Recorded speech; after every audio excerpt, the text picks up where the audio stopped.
श्री गणेशाय नमः। ओम नमो भगवते वासुदेवाय। प्रिय दोस्तों, आपके अपने YouTube चैनल इंडिया एजर पाम पर आपका बहुत बहुत स्वागत है। हर वर्ष पौष माह के कृष्ण पक्ष की 11 तिथि को सफला एकादशी का व्रत रखा जाता है। सफला एकादशी तिथि पर भगवान नारायण की विधि विधान से पूजा करनी चाहिए।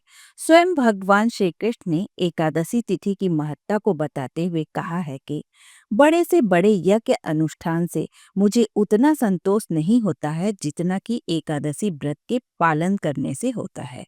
एकादशी तिथि पर व्रत धारण करके विधि विधान से भगवान श्री हरि का पूजन करें और कथा का श्रवण या पठन करें। रात्रि जागरण करते हुए श्री हरि की महिमा गायन करें। ऐसा करने से जिस पुण्य फल की प्राप्ति होती है वह हजारों वर्षों तक तपस्या करने के पश्चात भी सुलभ नहीं होता है। सफला एकादशी की कथा स्वयं भगवान श्री कृष्ण अपने प्रिय सखा युधिष्ठिर को सुनाते हुए कहते हैं, हे राजन, चंपावती नगरी में महिष्मान नाम का एक राजा राज्य करता रहा। उसके 4 पुत्र थे। उन सब में सबसे बड़ा पुत्र, जिसका नाम लोमपक था, वह महापापी था। वह सदैव वैश्यागमन, मदिरापान, जुआ आदि बुरे कर्म किया करता था। ऐसे ही बुरे कर्मों में अपने पिता का धन नष्ट करता।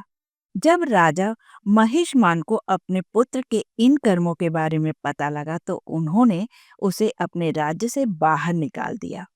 राज्य से निकाले जाने पर वह इधर उधर पशुओं के समान विचरने लगा और सोचता रहा कि कहाँ जाऊं, क्या करूं। अब तो उसके पास उन बुरे कर्मों को करने के लिए धन भी नहीं था। धन न होने के कारण उसके मित्रों ने भी उसका साथ छोड़ दिया। जब उसे कोई उपाय न सूझा तो उसने चोरी करने का निश्चय किया।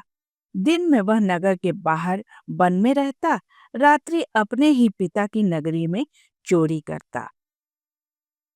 कई बार तो राजा के सिपाहियों ने इसे चोरी करते पकड़ भी लिया, किंतु राजपुत्र होने के कारण और राजा के भय से उसे छोड़ देते। भूख से व्याकुल वह जंगल में इधर उधर भटकता हुआ पशुओं को मारकर खाने लगा। उसी वन में एक अति प्राचीन पीपल का वृक्ष था। नगरवासी उस पीपल के वृक्ष की पूजा करते थे। महापापी लुम्बक भी उसी पीपल के वृक्ष के नीचे रहा करता था। कुछ समय ऐसे ही व्यतीत होते गए। एक समय पौष माह, जो कि अति शीत का माह होता है, उस माह में कृष्ण पक्ष की 10वीं तिथि को वह वस्त्रहीन और अत्यंत शीत के कारण सारी रात सो न सका। शीत के कारण उसके हाथ पैर अकड़ गए। प्रातः होते होते वह मूर्छित हो गया। दूसरे दिन एकादशी तिथि का आगमन हुआ। दोपहर तक वह मूर्छित ही पड़ा रहा। जब मध्याह्न के समय सूर्य की गर्मी से उसकी मूर्छा दूर हुई तो वह गिरता पड़ता भोजन की तलाश में निकल पड़ा। पशुओं को मारने में वह असमर्थ होने के कारण पेड़ों से गिरे हुए फल को उठाकर उसी पीपल के वृक्ष के नीचे आकर बैठ गया। तब तक सूर्यदेव भी अस्त होने लगे थे।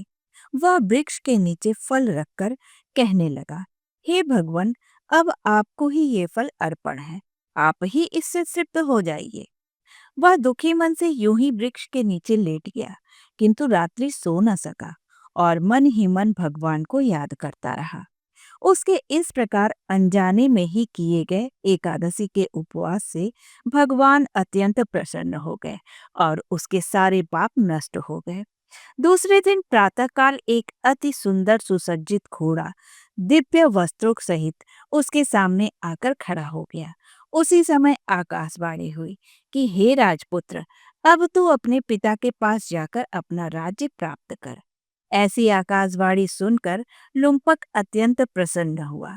उसने दिव्य वस्त्र धारण किए और भगवान की जय जयकार करता हुआ अपने पिता के पास पहुंचा। दिव्य वस्त्र से सुसज्जित उसे अपने समक्ष देखकर उसके पिता बड़े प्रसन्न हुए और अपना राज्य पुत्र को सौंपकर वन में तपस्या करने चले गए। अब लुम्पक शास्त्रानुसार राज्य करने लगा। कुछ समय पश्चात उसका विवाह हुआ और माहिष्मती नगरी में नए वंश का जन्म हुआ, यानी उसके पुत्र का जन्म हुआ। लुम्पक की पत्नी, उसका पुत्र आदि सभी कुटुंब भगवान के परम भक्त हो गए। वृद्ध होने पर लुम्पक ने अपना राजपाट अपने पुत्र को सौंपकर वह भी वन में तपस्या करने चला गया और अंत समय में बैकुंठ को प्राप्त हुआ।